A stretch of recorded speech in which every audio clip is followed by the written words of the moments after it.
Okay, good morning. In the last class, I have given an introduction for the economic operation of the power system. Now we are moving to the second part of that topic. This is coming under the module 5 of your syllabus. Now, this curve is showing the relation between the operating cost of a power plant and its output, power output. So in the last class, I have told you that in a power system, mainly in case of thermal and nuclear power systems, fuel cost is the main concern. So the major component of the generator operating cost is fuel input per hour, mainly for thermal and nuclear stations. So we are always considering that operating cost in rupees per hour. So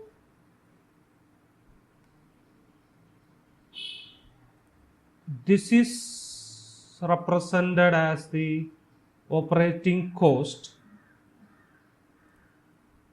So in y-axis we are taking the operating cost in rupees per hour. It is taken in rupees per hour, and on the x-axis we are taking the power output in megawatt. So we know that whenever the power output is increasing, if a generator is producing more power, means its cost will be increasing, proportionally increasing.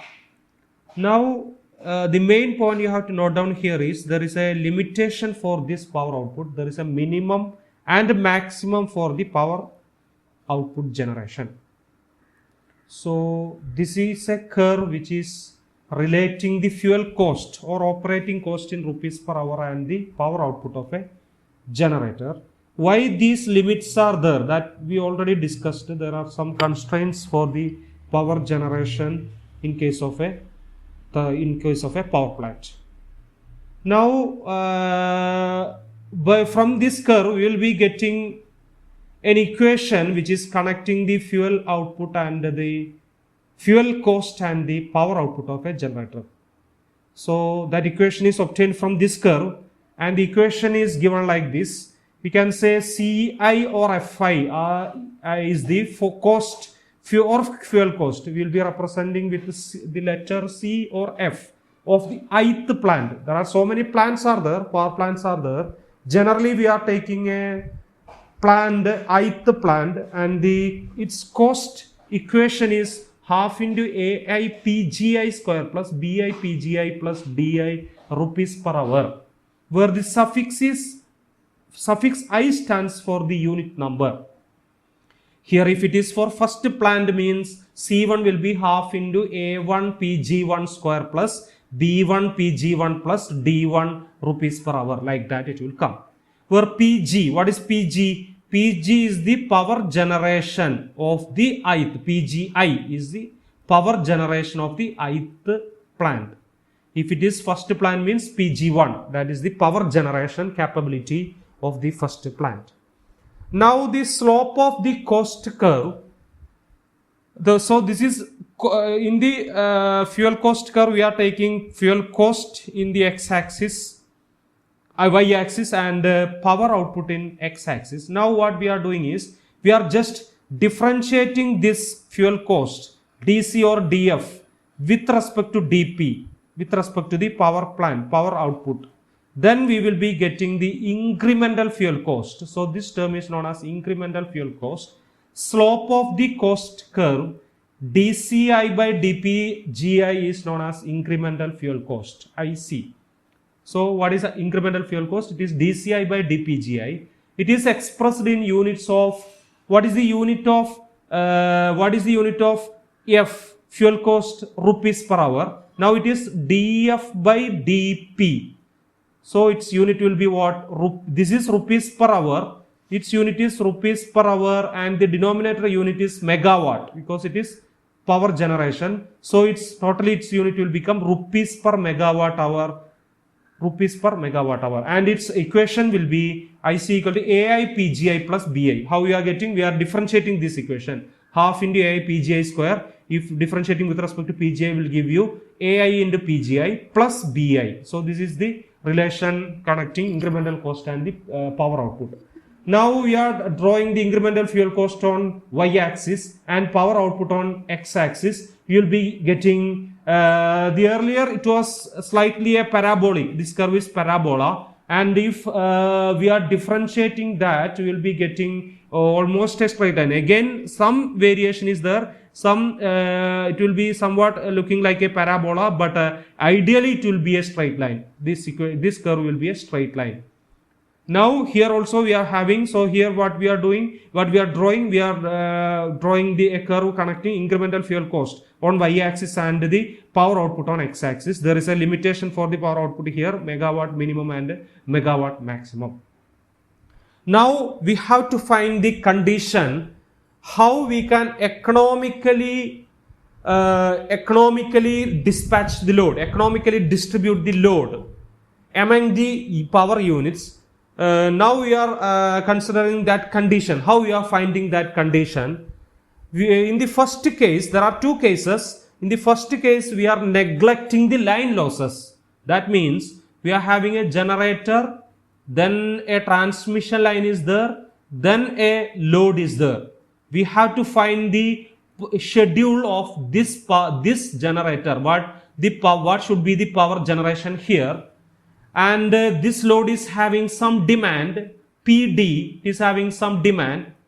So if there are so many generators are connected here, PG1, PG2, PG3, etc. up to PGN, n generators are connected, and total generation should be equal to what? Demand here. Because we are neglecting the line loss. We are neglecting the line loss. If line loss is also considered, means we have to generate that loss also. That means in that case, what we will get? We will get total generation should be equal to demand plus total losses. But here we are not considering the losses. We are neglecting the losses. Then whatever the demand, whatever the load demand should be satisfied by the generation. So that is the condition we have to satisfy here. So what we are doing, we are minimizing the total fuel cost. FT means total fuel cost from sigma I equal to 1 to n Fi. Fi is a general representation of ith plant cost, fuel cost of the ith plant.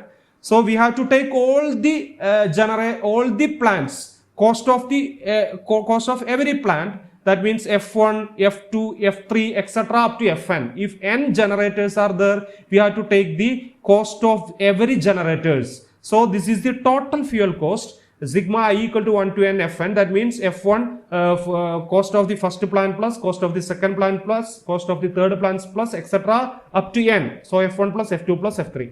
We have to minimize that fuel cost. But there is a condition. It should be subjected to some condition. The condition is subjected to some constraint. We can say this is a constraint. The condition is what? PD, that is the total demand should be equal to total generation. That we have specified here. Total generation of every plant. Sigma I equal to 1 to n Pi. P1 plus P2 plus P3 plus etc. plus Pn should be equal to the total demand.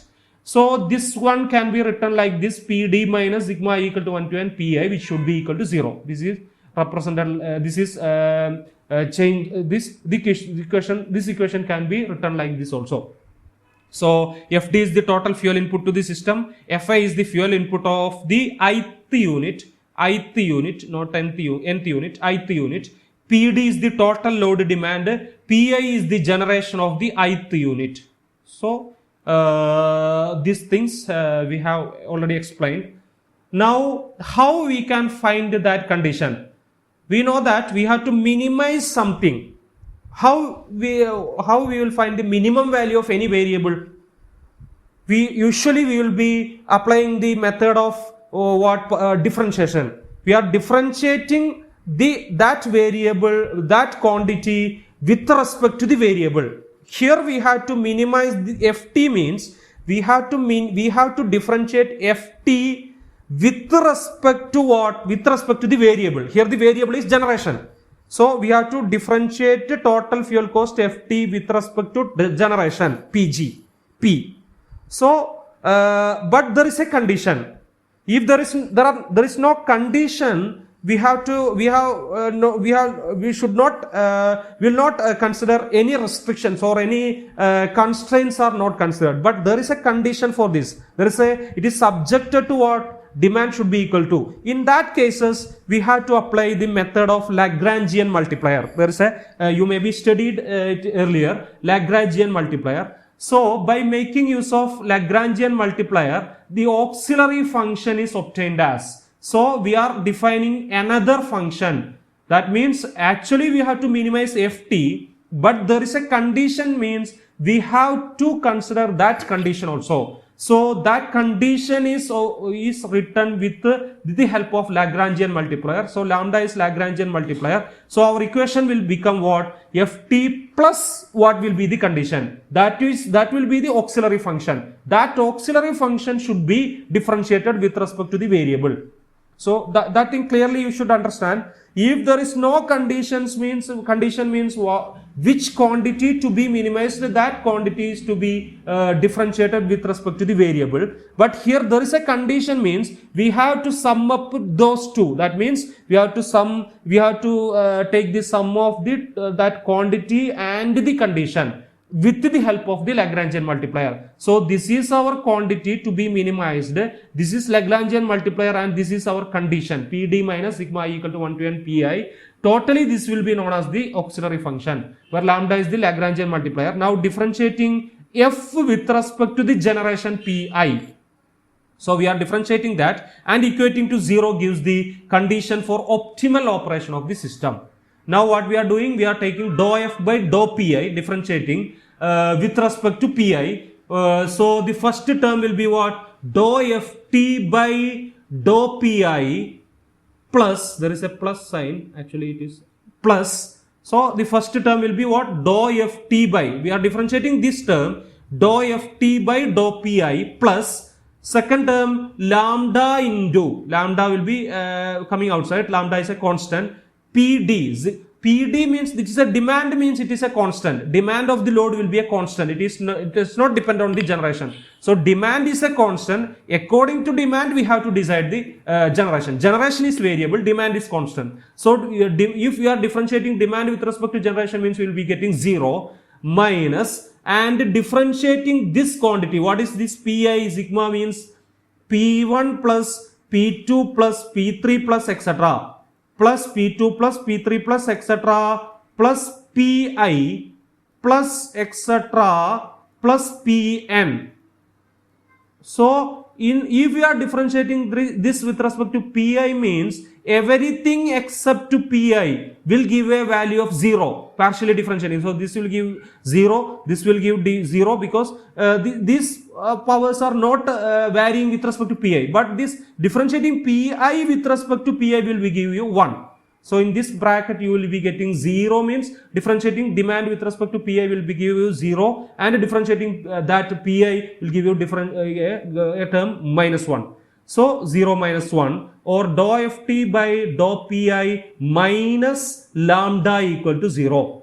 Now what is Ft? Total fuel cost is what? F1 plus F2 plus F3 plus etc. plus Fi plus Fn. Dou Ft by dou Pi again, similar to P1 plus P2 plus etc. will give you dFi by dPi. Except the Fi term, every other will become what? Every other terms will become what? 0. So instead of this we can write dFi by dPi equal to lambda. So this is our last expression, final expression. What is dFi by dPi means what? For any fuel, any plant, this term will be what? Incremental fuel cost of that plant. We already discussed that. Fuel cost is differentiated with respect to generation, will give you incremental fuel cost. So what we will get the optimum, for the optimum operation, incremental fuel cost of each plant, because I means it is a general expression. There may be 1, 2, etc. 3. So everything should be equal. df1 by dp1 equal to df2 by dp2 equal to etc. equal to dfi by dpi equal to dfn by dpn. Everything should be equal, and it should be equal to what? Lambda, Lagrangian multiplier. So this will give you the condition for the optimal operation.